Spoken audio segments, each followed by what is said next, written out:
The theme of this service is love, God's love and ours. And we're going to give us two things to think about first, and then we're going to have a hymn and carry on in the same vein. You'll see what I mean. So first of all, I'm just going to read a few verses from the letter to the Ephesians, chapter 3. With this in mind, then, I kneel in prayer to the Father, from whom every family in heaven and on earth takes its name, that out of the treasures of his glory he may grant you inward strength and power through his Spirit, that through faith Christ may dwell in your hearts in love. With deep roots and firm foundations, may you, in company with all God's people, be strong to grasp what is the breadth and length and height and depth of Christ's love, and to know it, though it is beyond all knowledge. So may you be filled with the very fullness of God.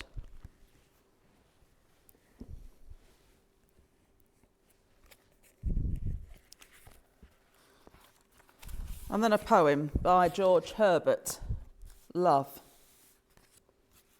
Love bade me welcome, yet my soul drew back, guilty of dust and sin. But quick-eyed love, observing me grow slack from my first entrance in, drew nearer to me, sweetly questioning if I lacked anything. A guest, I answered, worthy to be here. Love said, you shall be he. I, the unkind, ungrateful, ah, my dear, I cannot look on thee. Love took my hand and smiling did reply, who made the eyes but I? Truth, Lord, but I have marred them. Let my shame go where it doth deserve. And know you not, says love, who bore the blame? My dear, then I will serve. You must sit down, says love, and taste my meat. So I did sit and eat. I may be able to speak the languages of men and even of angels, but if I have no love, my speech is no more than a noisy gong or a clanging bell. I may have the gift of inspired preaching. I may have all knowledge and understand all secrets. I may have all the faith needed to move mountains, but if I have no love, I am nothing. I may give everything I have away, and even give up my body to be burnt, but if I have no love, this does me no good. Love is patient and kind. It is not jealous or conceited or proud. Love is not ill-mannered or selfish or irritable. Love does not keep a record of wrongs. Love is not happy with evil, but is happy with the truth. Love never gives up, and its faith, hope, and patience never fail. Love is eternal. There are inspired messages, but they are temporary. There are gifts of speaking in strange tongues, but they will cease. There is knowledge, but it will pass. For our gifts of knowledge and of inspired messages are only partial. But when what is perfect comes, then what is partial will disappear. When I was a child, my speech, feelings, and thinking were all those of a child. Now that I am a man, I have no more use for childish ways. What we see now is like a dim image in a mirror, but then we shall see face to face. What I know now is only partial. Then it will be complete as God's knowledge of me. Meanwhile, these three remain: faith, hope, and love. And the greatest of these is love. Amen.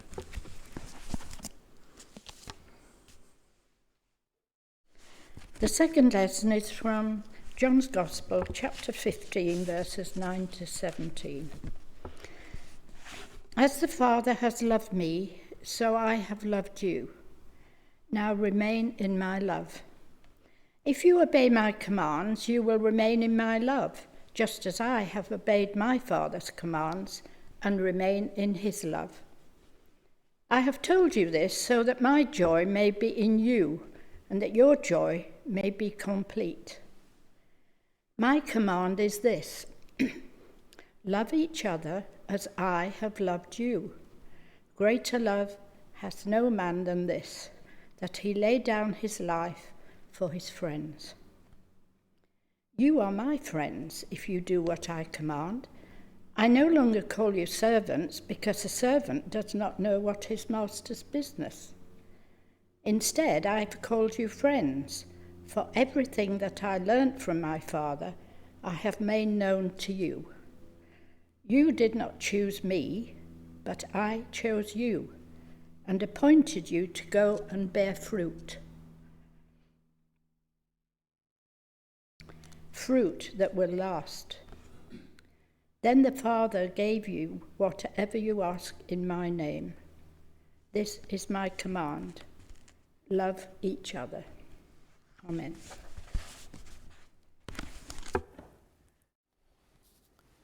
Both of those readings that we've just heard are a series of thoughts on how to be church.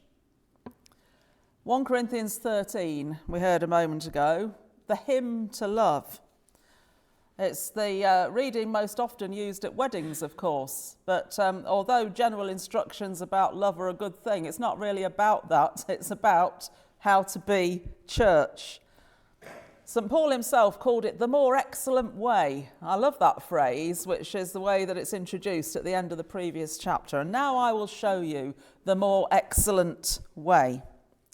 So this is part of a letter to the early church in Corinth, a letter written by St. Paul, and it comes in response to arguments and divisions that had arisen in that church community since his last visit there.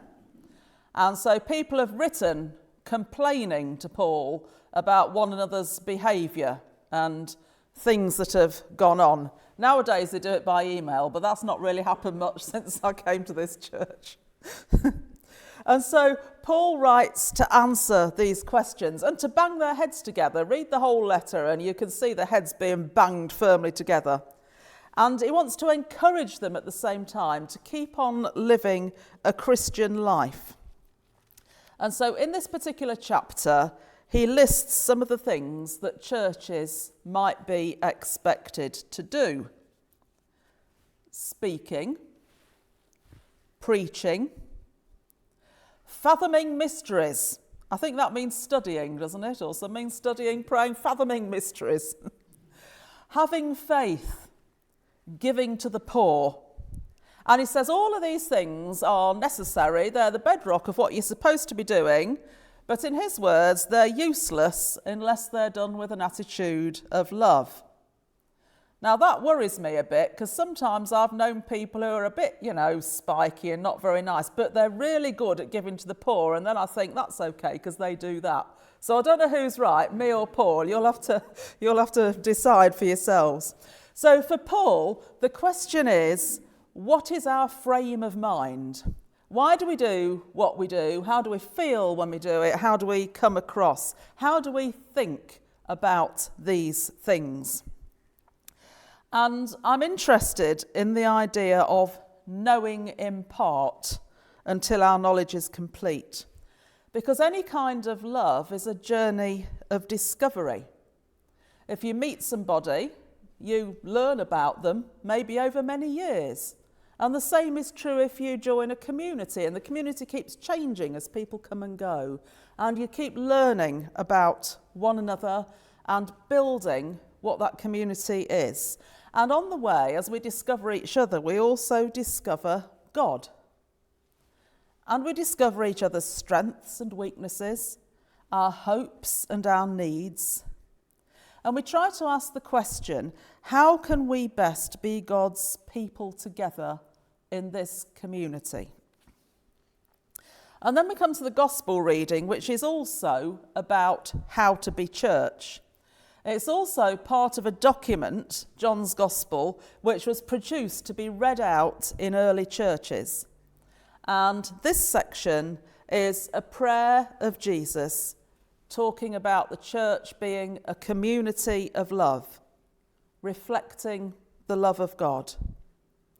And one can perhaps imagine that the church first receiving this might also have had their fair share of disagreements and ups and downs. But the message here is that love is the foundation of the way we are and everything we do. That if you want to be church, then love is the mindset, and that's the thing that comes first. If love is the mindset, then the church works, and if it isn't, it doesn't. So what are we here for? What is the church for? It's for love. The church is a sign of God's love in the world. We're going to have some more thoughts on this in a minute, but first let's sing 443, Come Let Us Sing of a Wonderful Love. So that was some brief thoughts on being a loving church, but what about being a loving society, a loving world? The Bible doesn't only offer us thoughts about being church, it's about the whole of life. Is it too idealistic to think that love could be a guiding principle throughout the world? Maybe it is too idealistic. I keep going back to it. Think about Russia and Ukraine. Think about Gaza and the surrounding area. Parts of Africa that we've forgotten about. All sorts of other places. It seems sometimes that there's not much love around. There are pockets of it. I keep meeting it in various places. But too often, with power comes cruelty and oppression. Of course, I don't have the answers to this. I wish I did.